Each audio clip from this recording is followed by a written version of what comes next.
Extreme Anime Radio.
Well, look at us. We're here in our brand new layout. Welcome, everybody, to Season 6 of the Extreme Anime Radio Podcast. We finally made it after so many delays. Thank you so much for joining us. I am JR, and he is Nef Canuck. Good evening, sir. How are you? I'm hanging in there. Things have been on the up and up after I, broke part of my body, but Well, take it from me. You recovered a lot faster than I did when I did the same thing. Right. But, yes, long story short, for those of you in podcast land who are listening to us and haven't been following up since things that have happened since we last had a podcast, yeah, I broke my hip 2 months ago, and it was a bad ordeal for a few days. Surgery was successful for the most part, and I am continuing my physical therapy. It used to be 2 days a week, but now I've been cleared to go back to work. I went back to work at the beginning of this month, so now I've cut the PT down to 1 day a week, and the physical therapist is telling me to do these hip flex extensions or something like that. Oh yes, the stuff that I still do daily to this day, just to keep things kind of moving. Right. But we are going to fulfill Flex's request there. Thank you, Flex, once again for the resubscription. This is our brand new layout, and this is Season 6 of the Extreme Anime Radio Podcast. So between my rehabilitation and things going on my end, personally, and things also going on Nef's end, and a little bit of a visit as well, we had to put off the launch of the podcast until today. And so this is a wonderful occasion, Nef. Yes, I mean, I invaded New York for a couple of days. Thank you for having me. It was fun, and I remember once again why flying is such a pleasure, and there's much sarcasm in that word there, the TSA. Oh, yes, my TSA treated you nicely, did they? Well, let's just say it wasn't so bad going in. It was coming out, which honestly I thought would have been the easier, i.e. they want rid of me. But it turned into a wonderful gong show because, of course, with the various implants in my body and the fact that I have other issues, I can't quite do it the way the TSA wants, which means I get, quote-unquote, special treatment. Yes, and it was quite literally a gong show when I left you off because the alarms are going gong, gong, gong. Which apparently was the fire alarm. They wouldn't tell us where the fire alarm was, where it came from. All we knew is for about half an hour we're hearing beep, beep, beep, beep. And I'm going, is the terminal going to burn down? Is my plane in the process of burning down? What's going on? But no, we had a wonderful time here, which we're going to get to right after I remind you that the Extreme Anime Radio podcast is on Anchor at anchor.fm/anime radio, or whatever you get your wonderful podcasting on Apple or Google or wherever, Spotify. Just search for the Extreme Anime Radio podcast. And if you're listening to us, please follow us on Twitch, twitch.tv/Extreme Anime Radio. So, in thanks for your coming over here, Neff, I wanted to wait until tonight to spring a little surprise on you. Did you get the surprise? No, I don't think so. Okay. Well, if you will check your email, you will see that you have been gifted a 3-month subscription to Tokyo Treat. Oh, you see, I'm at the point now because work is so busy. I don't look at my personal emails until like either very late at night or first thing in the morning while I'm trying to scarf down breakfast. And that, as a result of that, I have 32 messages I now have to look through. And I'm trying to find your message. It's probably here somewhere, and I'll have to find it later because I'm scrolling and I'm scrolling and I'm scrolling, and I probably miss it because I'm scrolling. Oh, there it is. You have received a gift. Well, thank you very, very much, JR. Mm-hmm. That is most appreciated. We will have to arrange something when you come up here. You know, we are going to get you up here at some point. Yes. I will have to figure out, of course, how to get you past security without, Pearson, without, you setting off alarms up here. I've already told this to Neff. You know how they do it down here when you have like a medical implant, right? You think you would have to get like a written consent form from your doctor or something, or your orthopedic surgeon in my case, saying, hey, this is a special case because I have a medical implant. No, you go to the TSA website, you print out this little thing, and you're supposed to write down what your condition is. So. Oh, okay, now, I was never told that because funny thing was, I did check before I came down there. Uh-huh. Okay, what do I need to do? Mm-hmm. Now, the problem was things were a bit in flux with regards to, COVID. And so it was a bit of you must fill out this declaration. Mm-hmm. Okay, fine, I print out this declaration. But by the time I get there, they don't give a rat's patootie. I mean, seriously, people are wandering around, no mask, why? It's like, I feel like a moron, but I'm like going, this is a giant airport. I don't know what everybody's vax status is.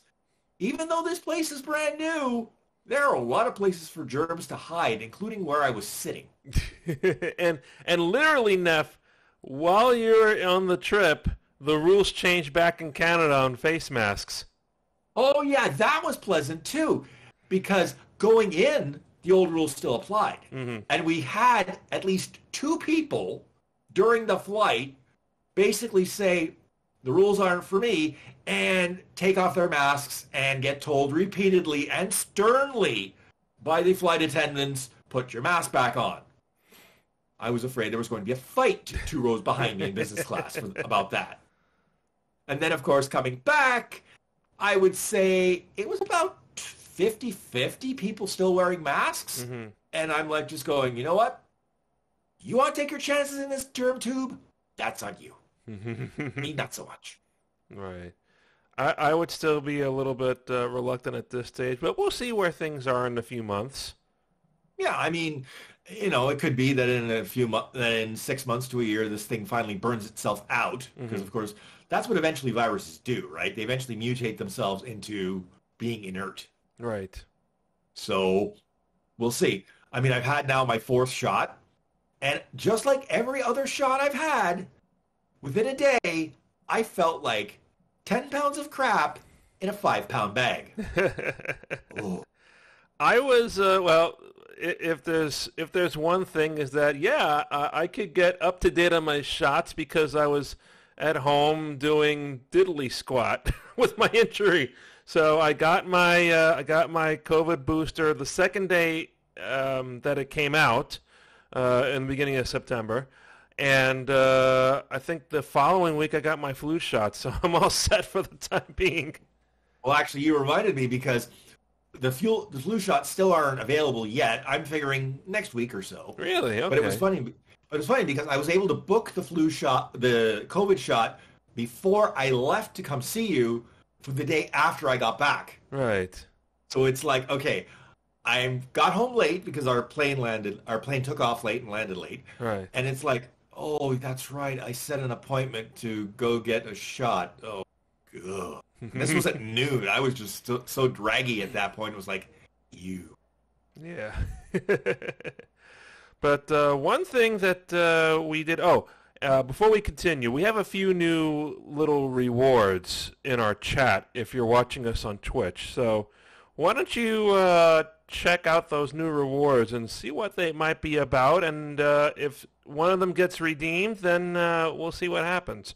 But Neff, we take you over to New Jersey, and you enjoy, for the very first time, Kaiten Sushi, otherwise known as a rotating sushi restaurant. And what were your thoughts on that? I thought it was quite an amusing idea. I was just afraid that I was going to cause an accident trying to take plates off the rotating conveyor belt. Because it's like, okay, you have to grab it and open the thing, the dome where it's being kept at the same time. And for me, that's not quite going to happen without help. Oh, here we go. We have redeemed raspberries. You know what that means, Neff. Let's see, yes. So, here it is.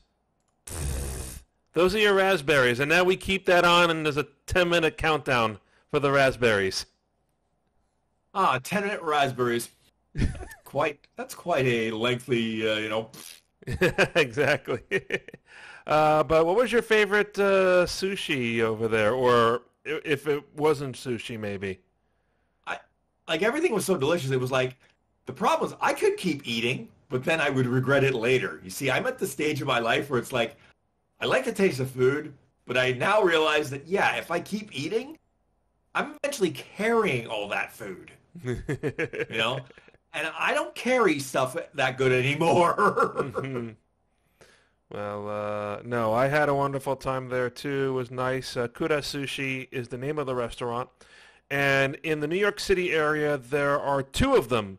One is located on the other side of the George Washington Bridge in Fort Lee.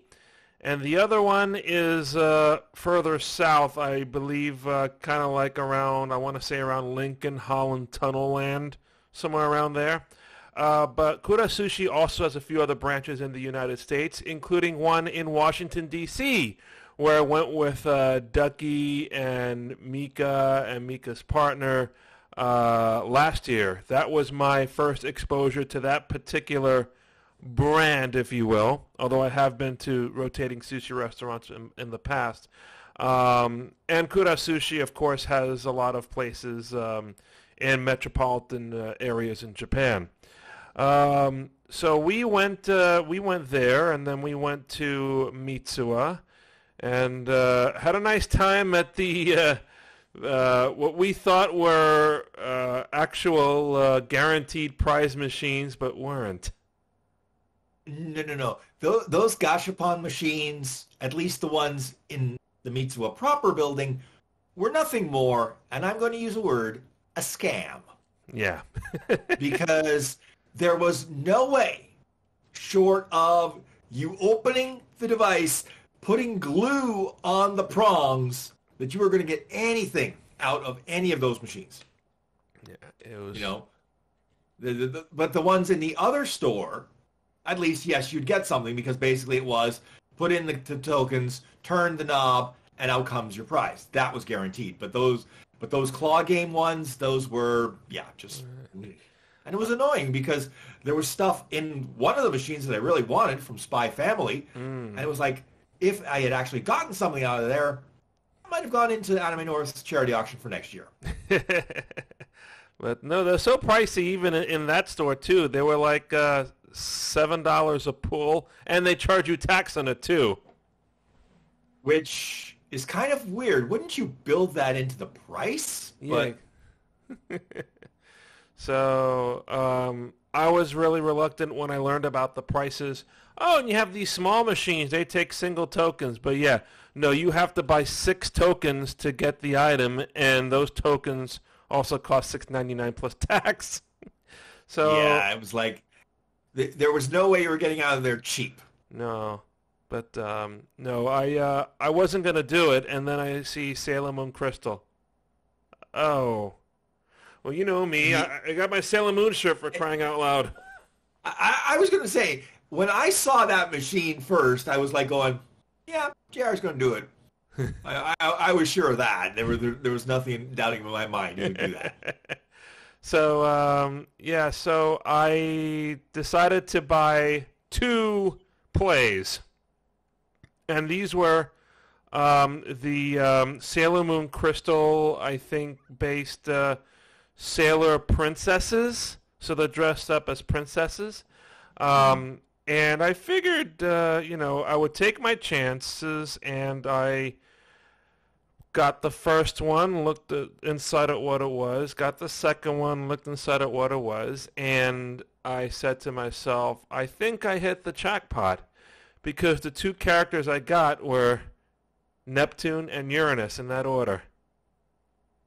And it's like, what are the odds of getting both Neptune and Uranus in 2 pulls, one right after the other? But that was fun. That was fun. And we have a question from the gallery. Have you watched? This is the question we've always asked. It's like every podcast we ask you this question, apparently. Well, unfortunately, my to-watch list, I've unfortunately added to it, including stuff from this season. So it's like, I had plans during my vacation to knock down my, watch list to some degree. Mm-hmm. Never quite panned out the way I was hoping. Although we did watch one complete series, Aharen-san. Aharen-san wa Hakarenai. Yes, which I found very interesting. Now, I know there's an English dub. I haven't watched that one yet. Mm-hmm. But I did start a new one from this season. It's called Beast Tamer.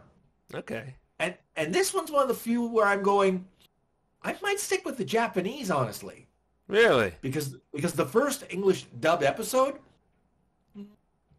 not quite sure what they were up to there, but because the problem is the English episode is trying to do cutesy things that to try and simulate what the Japanese did, but it doesn't quite work. Mm-hmm. At least to me. Now, there's another series I started where I started the dub. It's an older series now. It's last season, Vermilion in Gold. This one, Pimp Daddy Moroku approved. Just wow. Oh, boy. Between the dialogue and what you see on the screen, you're like going, I hope the mature filter is on when somebody's checking this out if they're not into that stuff, because whoa. We tested out a few animes that we came across that were pretty popular on Crunchyroll before settling on Aharen-san.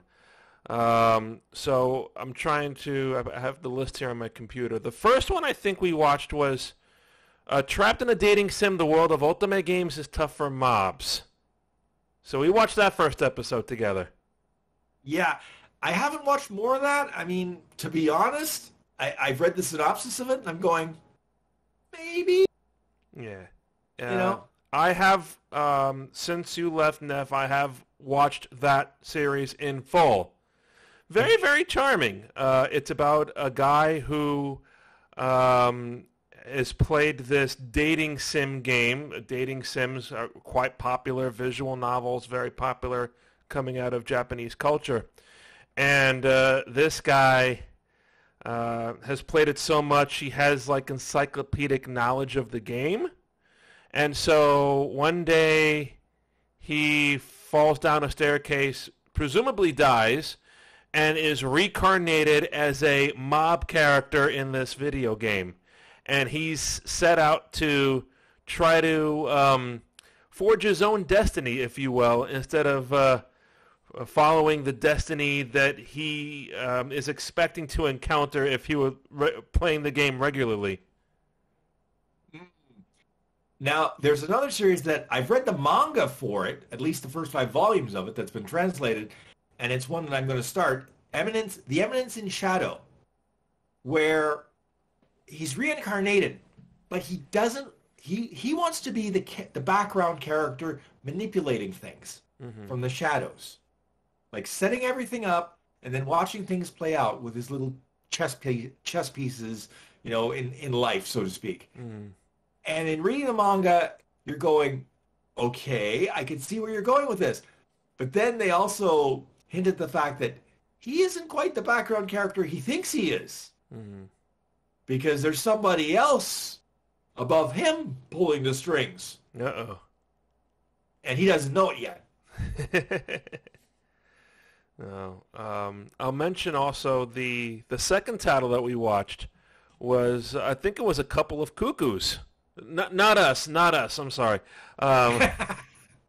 But the anime is called A Couple of Cuckoos, and it's another like slice of life anime, and this one's about a kid who I believe is in high school or college or something, and he is an apparent, well, I don't want to say a foster child. Apparently he was born and then the hospital had a little mix-up and a family picked up the wrong kid. So he was brought up by a pair of delinquent parents, and so learns the tough guy attitude, and learns that the delinquent parents now want to introduce him to his real parents, and so on his way to that, he runs into one of these Instagram influencers, if you will, seemingly about to commit suicide, stops that, and discloses to the guy that she's going for an arranged marriage meeting. Can you pose as my fiance? She pulls some strings to force him to do that. And then when they get to the meeting, well, there are the delinquent's parents meeting his parents, and their daughter, I guess, is the same person. So they realize at that point that they're the two that were switched at birth. And, oh, so you're your fiance. This is a wonderful thing. We don't want to let any of you go. We want to approve your marriage. And cue the insanity from there. Yes, that's where we stopped. If it wasn't insane up to that point, it gets worse. Yes, so that is probably the next series that I'm going to tackle, but I waited because it's a little bit longer. It is 24 episodes. So I'm waiting on that. And then... and when you say that, it's like, it's a little bit longer at 24 episodes. We're now conditioned that 24 episodes is long. Okay, that's kind of frightening. I mean, the new Urusei series that's coming out is coming out in 4 parts, and I think it's going to be a total of 46 episodes. And I'm going, that's not long at all in comparison to the original series. Right. Now remind me, so this is, the Urusei Yatsura will be a continuation or a reboot? No, reboot. Wow. So the funny thing is, when you say reboot, you think that they try to modernize things, but apparently they're not going to. So you're going to see things like dial telephones. Blink, blink. Oh, no. Well, I mean, for a lot of, younger listeners, they're going to be going, dial telephones. You mean a big black... What? Wow. So, and I'm curious to see, I haven't watched any of the episodes yet, but I'm curious to see if Ataru's wandering eye maybe gets a little toned down. Because he was a little... No, scratch that. Basically, if it was attractive and female, he'd hit on it repeatedly until it hit back, leaving him a bloody mess in the corner.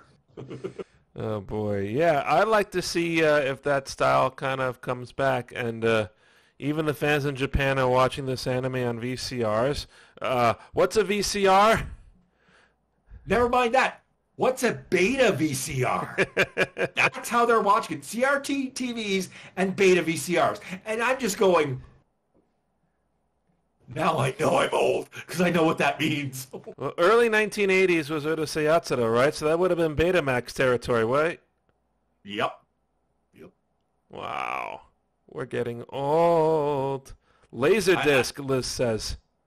Oh, God. The best part is the original series is now being put out again on Blu-ray. So every one of those of us who've tracked down all the DVDs, or most of the DVDs in my case, are now going, you mean all that money and all that time, we just poof? Ugh. Yeah. But, no, it's, I wonder if that will lead into maybe the original series. Do you think they will release the original series, or unless it's out already, of Urusei Yatsura? The original series, it's either being planned for, or it is already in the process of being released. Okay. So now I'm sure the stuff that came with the original DVDs, such as the translation cards of some of the more obscure puns and Japanese folklore, will not be included, from what I understand, as separate cards. Mm-hmm. It may or may not be on the discs. Okay. I mean, I would hope they would at least include it on the discs, because some of the references, unless you're really into Japanese mythology, are going to go so far over your head, it had airline tickets. I'm definitely looking forward. I'm going to add that to my list wherever it shows up. Because I lost track of it. It's on High Dive. It's on High Dive. Ooh. Yes. That means so I have to... the question then becomes, are they going to dub this? They've tried dubbing Urusei Yatsura before. A couple of the movies got dubs. Right. There are some test footage that's available on the DVDs anyway. Okay. Of some various attempts at dubbing, including a British dub. Huh. Lum with a British accent. No. Why? No. And then there was one dub they tried. She had a Russian accent. Now, maybe I could see that. Mm-hmm. But it's kind of weird. So I'm curious to see if they do dub it. I mean, they may not. Again, a lot of series nowadays, whether it gets a dub or not depends on whether or not they think it will expand the appeal, right? Or if it's something that they know is going to, appeal to the average anime viewer who, wants, their entertainment quick and dirty and not so cheap anymore. Really quickly, what are your thoughts on Aharen-san? Talk about breaking your characters out of the shell, huh? Yeah, I'm just laughing because Aharen-san herself is kind of like this, I want to say Rei Ayanami type, where she's basically not much phases her. But when it does, uh-oh. And then her family members. When the younger sister looks older than she is, and the younger brother, how do I put this? Let's just say, has an interesting fashion sense, and leave it at that. Yeah, I remember. So, yeah. And then you have Raido, the big guy, the big height difference there if you watch the show. Also, what's going through his head. Sometimes, honestly, watching that show, I don't think much was going through his head. I got the impression that he was not necessarily the sharpest tool in the shed.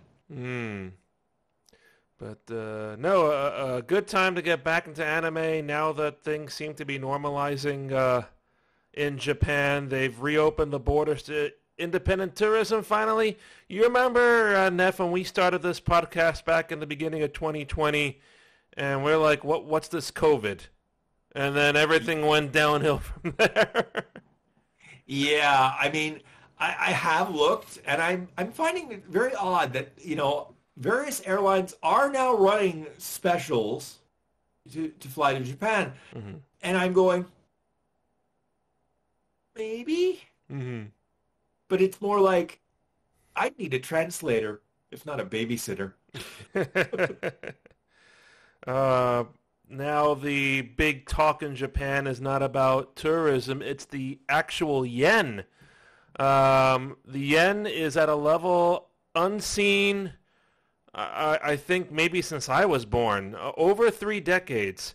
And it looks like we could be close to a second intervention by the Japanese government, which is why I'm happy I bought some yen today. Ha ha ha ha.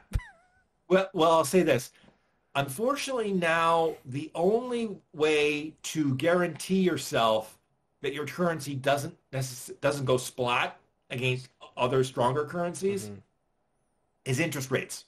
There's no other way. Yeah, because you have to make your currency palatable to others. So in this case, it's more like saying, okay, so if I in fact, don't raise my interest rates, here's what's going to happen. Now, when Switzerland is still holding on to a negative monetary policy to this day, wow, at minus 0.1% interest rates, and they're still holding on, but I can't see them holding on much longer. Wow, because everybody's complaining now about inflation in Switzerland, which has never happened. right. Because the currency's been so strong for years that they just buy what they want. Right. Now I'm just looking here. Holy mackerel! The midday rate for the Japanese yen to a Canadian dollar, 108.3 Japanese yen to a Canadian dollar. And, wow. As we're recording this, I'm going to check here. Although I don't know how often they update this, but let's see. If I scroll down, ooh, we're almost at 150, 149.88. And apparently the finance minister of Japan is once again warning about speculative moves in the Japanese yen. But I've read some different stories about the Bank of Japan keeping interest rates at 0, while here in the United States they go up, up, up, up, up because everybody's spending a lot. And well, they say, maybe it's time for us to install a new Bank of Japan governor who will, do something better for the yen. So the current governor's term expires at the end of March. So there's speculation and word in the news that maybe at that point there'll be a change and then a shift after that point.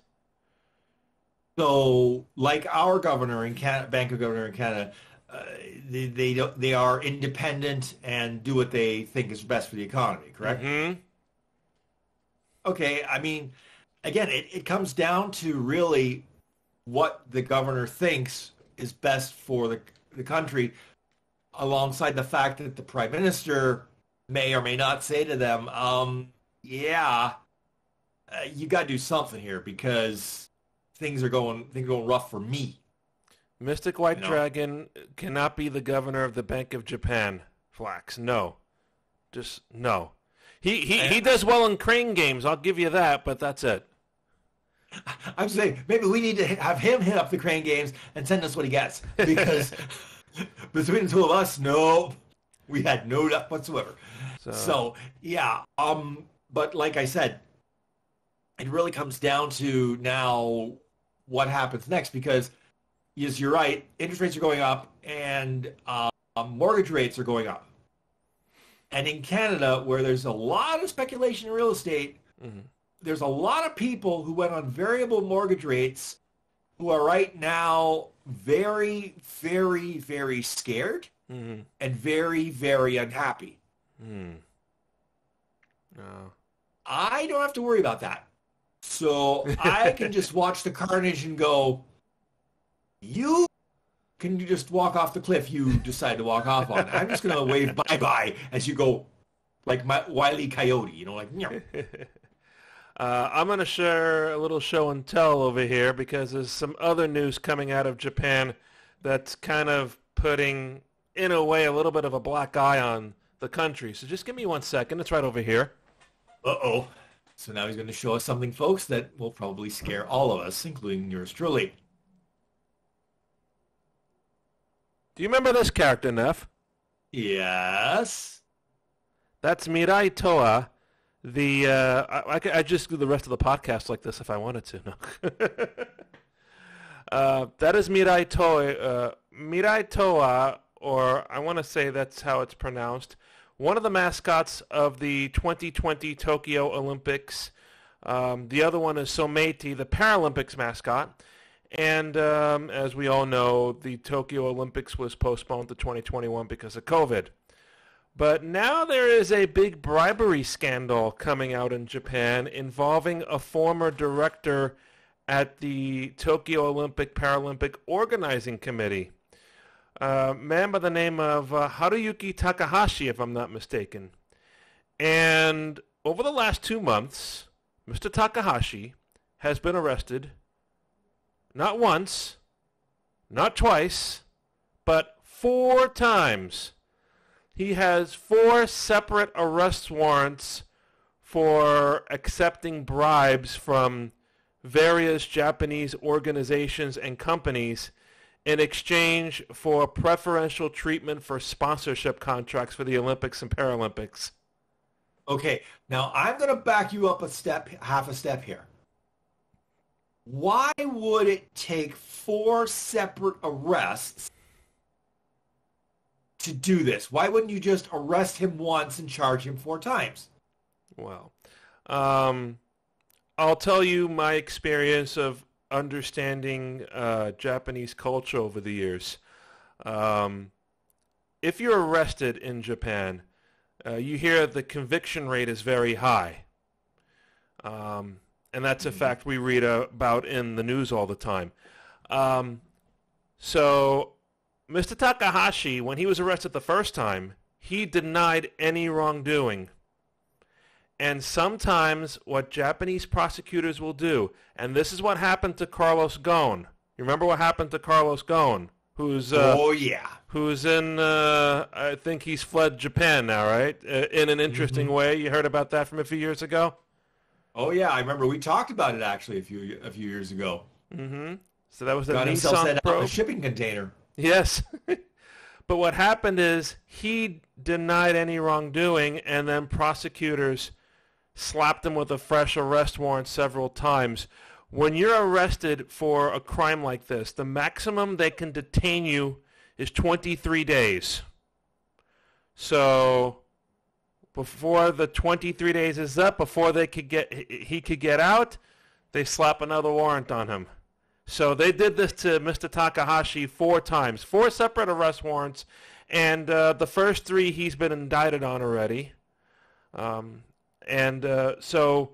the news with regards to this is that this company, Sun Arrow, who makes all the plushie dolls for the Tokyo Olympics and Paralympics, including all the mascots, they are alleged to give Haruyuki Takahashi 7 million yen in exchange for preferential treatment, which 7 million yen is not a lot of money, but then you look at the other arrests and you see that tens of millions of yen he has received in total through these 4 arrest warrants and through the various companies, over $1 million in bribes. And one of the companies whose president was arrested, a company that will ring a bell because they're one of the major publishers in Japan and are also responsible over the years for producing some of the anime, that would be Kadokawa. So it was one of the sons of the founder of Kadokawa, who was the president. He was arrested over this bribery scandal. Yikes. So now all these arrests are being viewed in some news outlets as possibly being detrimental to Japan's bid to host the 2030 Winter Olympics. I believe the 2 candidate cities right now are Sapporo in northern Japan and Salt Lake City. Now, My question, I wonder what was the originating source for all this information? And I ask that because if the originating source just so happened to be somewhere in the United States of America, wouldn't that just be interesting enough to go, really, how else can you sandbag your competition by embroiling them in a bribery scandal going, hey, our hands are clean here in Salt Lake City? That'd be kind of a low-blow move, wouldn't it? Yeah. Which, of course, is malarkey and baloney, because every Olympics from every country, there's always been a little bit of, shall we say, the grease.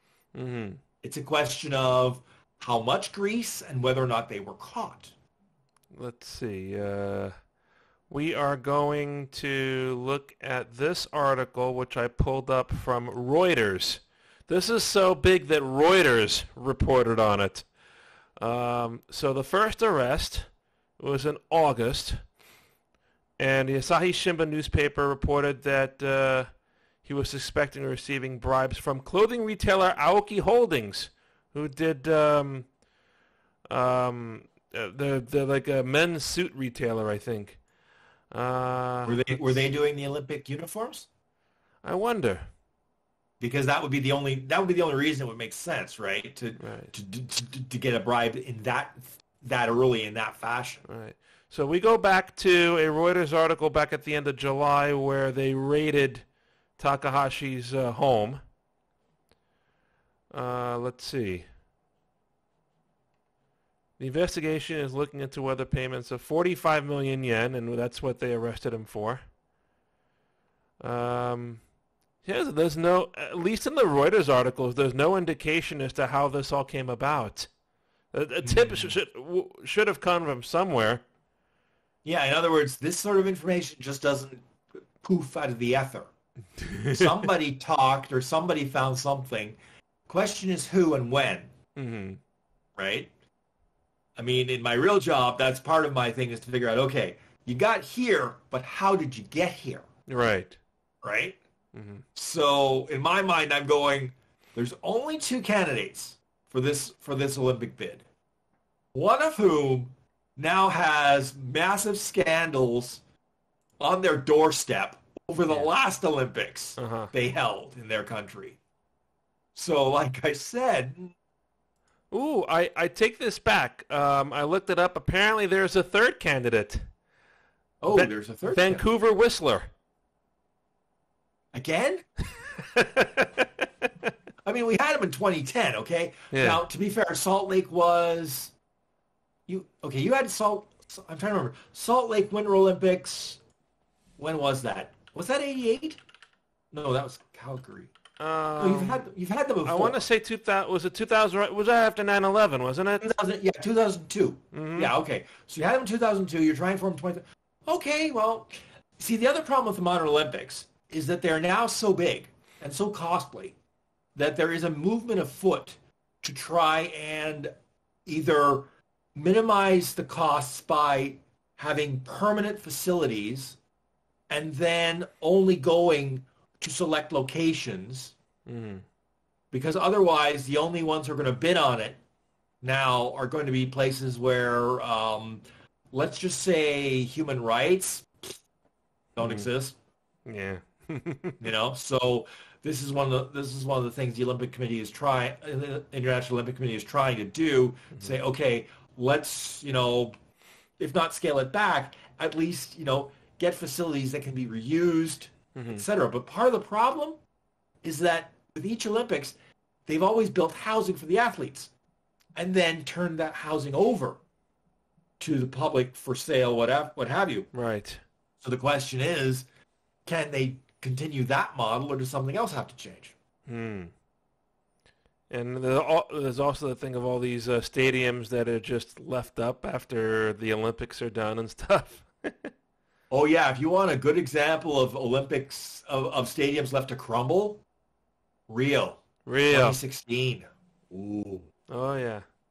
that's just sad for all of that money, labor, and effort. What they look like now.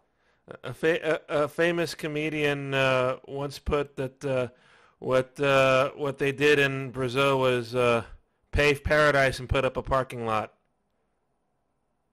And that, my friends, is the most accurate description of what happened in Brazil. It's sort of like the World Cup that's coming up in November in Qatar. Qatar is the proper Qatar, pronunciation. Where basically they're putting up these stadiums with slave labor in the middle of nowhere. And as soon as they're done, they're just going to let them rot. But they can afford to do it because, of course, oil-rich nation, they don't care. Right. Despite what people say about, nations in that area, that area is kind of a place that is on my bucket list, Dubai especially. You know what? I mean, it might be okay for some folk, but for folks like me, I'm not sure it would be very safe. You think so? Okay. I have this feeling that, they don't look too good for people who, need extra help. Right. Well, if anything, they have excellent airlines with excellent connections. I was gonna say their airlines. If you're able to pay, they got some nice planes and they got some nice seating. Oh yeah. I mean, it makes Scare Canada at their best look like cattle car. No. One thing though is affecting. I'm sure it affects those flights in that direction. Most international flights, the fuel surcharge. Now you have to pay a fuel surcharge, even if you say you're redeeming points. What's supposed to be a free flight, now you got to pay the fuel surcharge. Speaking of surcharges, thank you for reminding me to remind our Canadian viewers that as of October 15th, which was a few days ago now, as we're recording this, Canadian retailers can now pass on credit card surcharges to their customers. Whereas before, they were eating them as part of their price. A recent class action settlement against MasterCard and Visa allows them to now say, no, we're going to charge you if you pay by credit card. So here's the thing. They've already been doing that for years. Yeah. With the prices they have because they've never differentiated between cash and credit. But now they get to charge you extra for the privilege of using credit. And it's not clear whether or not they'll be able to charge you more depending on the level of credit card you have. Wow. So I'm going, whoa, wait a minute. But then I realize everybody says, well, just use debit. Well, first of all, debit does not have the same level of protection against fraud as credit cards. Okay, this is not. Second problem is you have to have the money, and you might not have the money right at that moment. It might come in with payday. You never know. I mean, some people live literally paycheck to paycheck. Right. So now the question is going to be, what are retailers going to do? Because unfortunately, depending on the province in Canada, it'll be what happens. Because, for example, in Quebec, they are limited to what they can charge. And in some cases, they can't even charge extra for credit cards because of their consumer protection. Wow. Whereas where I live in Ontario, it's basically, they don't care. The government doesn't care. It says, let business do what they want. Wow. So now there's a movement afoot to try and keep track of who's charging extra, to turn around and say, okay, anybody who charges extra, we will not use you, but we'll go somewhere else. Except one of the major telecommunications providers, TELUS, which is what I use, has said they are charging for credit card use, except they tried to push everybody onto pre-authorized payments by credit card or bank thing. So it's like, so you basically set us up the bomb, to use an old phrase. War is beginning. Yes, but the problem is, so TELUS says they're going to do this, and everybody says, okay, we'll just use the other two providers, Bell or Rogers. The problem is, in the Canadian telecommunications sphere, it's a lot of monkey see, monkey do. Mm-hmm. So unless they see a mass exodus of people from TELUS to Bell or Rogers, Bell and Rogers are going to turn around and go, you know what? If you can do it, we can do it. Who's going to stop us? There's no one else to go to. Wow. So let's see. When was war beginning? In AD 2101, and it's 2022. We're not too far off, are we? Oh, dear. All your base are belong to us? All your money are belong to us. That's the problem. But I'll be really quick on these fuel surcharges. Most international destinations you go to now, if you pay a cash fare, they'll implement the fuel surcharge. And if you pay points, with your frequent flyer points, they'll still implement the fuel surcharge depending on what airline you book with. I was looking at, there's this website called ITA Matrix, which now Google owns. And if you type in a pair of cities and you click on a fare, it'll give you a breakdown of the fare. So in recent weeks, I found fares going to from the U.S. to both Japan and to South Korea. $1,200 round trip in coach. Okay, so how does that break down? I want to say it was $100 in each direction going to the actual seat. For the actual seat you would sit in on the plane. So that's $200 there. And then $868 in fuel surcharges. And the rest in taxes. Then again, we just got word that Pearson is going to be upping their airport improvement fees on tickets going in and out of Pearson. Uh-oh. It's like, you could actually improve the airport first and then charge for it. That'd be a novel concept. But that's not Pearson. Pearson is, they charge you, they don't improve anything, and then they charge you some more. Wow. But, it seems like it's going to be cutthroat as far as these airfares go wherever you go now. Well, you see, now the problem is everybody implements the fuel surcharges because what else are you going to do? You're going to walk? Yeah. You're going to flap your arms? I mean, gas prices have gone up again here. I mean, luckily, again, thank God I'm driving a hybrid.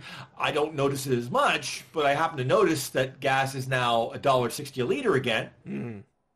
And it had been down as low as $1.39 about 2 months ago. All right. So it's like, oh boy, here we go again.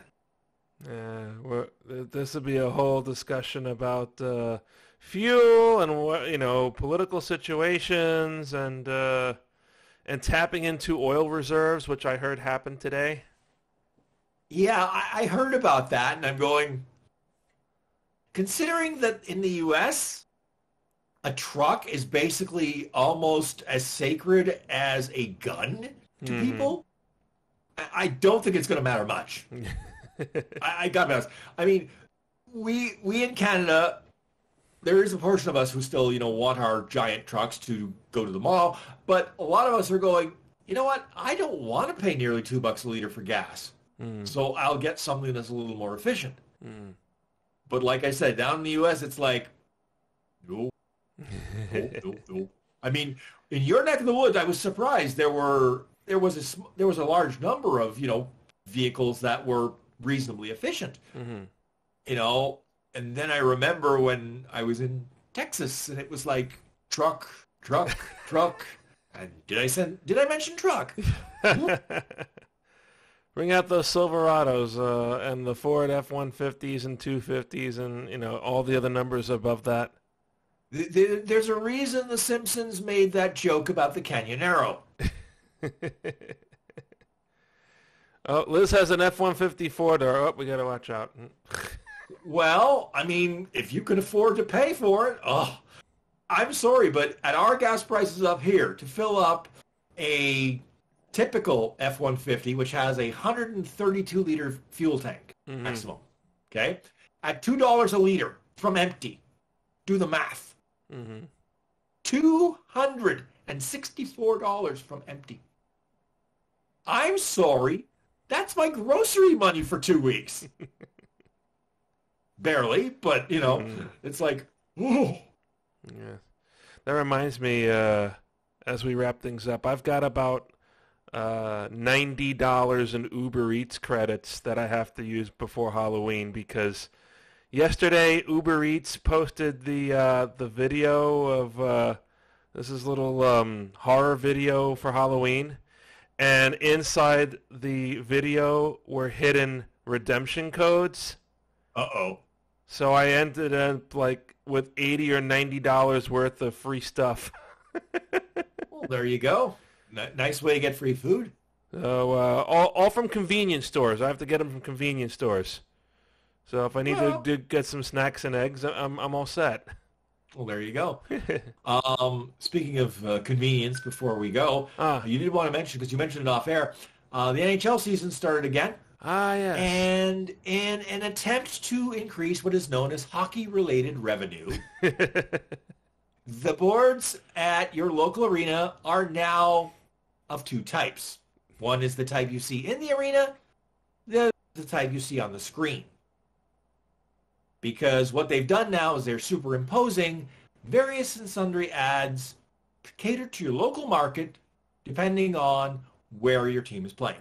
And that will be called virtual placement from somebody who works in the industry. Virtual placement. You can tell that person, whoever they are, that the NHL's version of virtual placement is gross and insane. My favorite problem is hockey is a fast-paced sport. Surprise, surprise. So when you get a player who is streaking down the line and the boards try to follow him, and the ad becomes nothing more than an illegible smear as it's trying to follow him. And it's just like, no, you're going to make people motion sick. In fact, a lot of people have complained that they are getting motion sick with the ads versus the players, the disparity. And in some cases, there have been reports that people who are subject to epileptic seizures due to fast-moving lights and scenes have been having issues. Now, if that becomes a thing, I think the NHL is in a big trouble. I've seen some of these ads, and I mentioned it to you. The motion in the ads is sometimes these logos kind of pop up. They're equivalent, I would say, to soccer ads, because the soccer ads I see when during these soccer games all look exactly the same. And those are boards that are in the arena. You see, the funny thing is, okay, now I'm watching the Premier League International feed when I'm watching soccer, okay, not the feed that you get. But that feed, the boards themselves change, right? It isn't that something is superimposed on top of them. So the boards themselves change. That's easier to stomach and digest, as opposed to the fact of these virtual boards, especially when depending on the cut of the camera, like when they cut, you're getting one set of ads catered to your local market, for example, in my case, Tim Hortons. Right. And then all of a sudden, bango, you now have ads for Crypto.com because it's a game in LA. It's like your brain tries to process this and you're like going, huh? What happened? Right. Because I was seeing ads for Tim Hortons, and all of a sudden I'm seeing Crypto.com, soon to be known as Bankrupt.com, but that's another story for another day. Ooh. Well, that'll be something I'd be interested to follow up as the season goes on. Wow, we've spoken about a lot of things in an hour, Neff. It's good to be back on this podcast, huh? I was going to say, I didn't even realize till you said something, because I'm, just doing the thing, and I'm just looking down and I'm going, holy crap, it's an hour.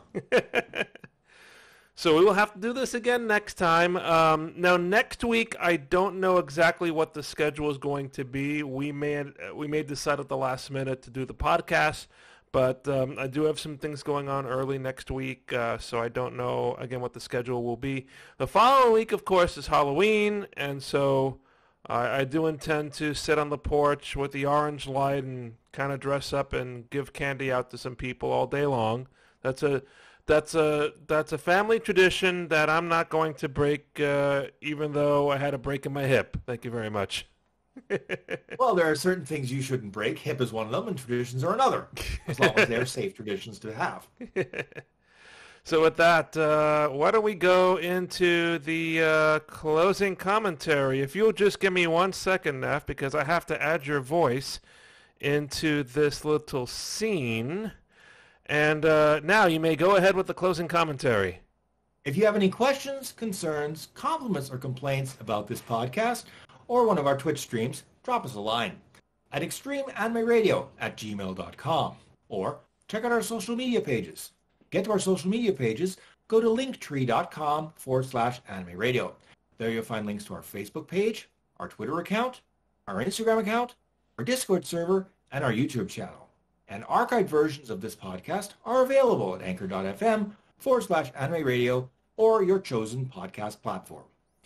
And if you're watching us on Twitch, this is the layout that we're testing now, along with the new look that we have on the side of the page. Yes, Nev has this down pat. Thank you, called it. But if you have any thoughts about this layout, do let us know. What I eventually want to do is try to experiment with different ways that we can get the webcams of various guests in for our live shows. We're kind of rigging this through Discord right now, but there are other ways we can do it. And if I can just learn on how, then that might make our podcast shows flexible in the future. We can bring on other guests besides just a couple of cuckoos. I made that joke again here on the show. I thought you were going to break out into song for a minute there, so I was going to, just the two of us. Oh, no. I'm old enough to remember that song. That's the problem. Ugh. No.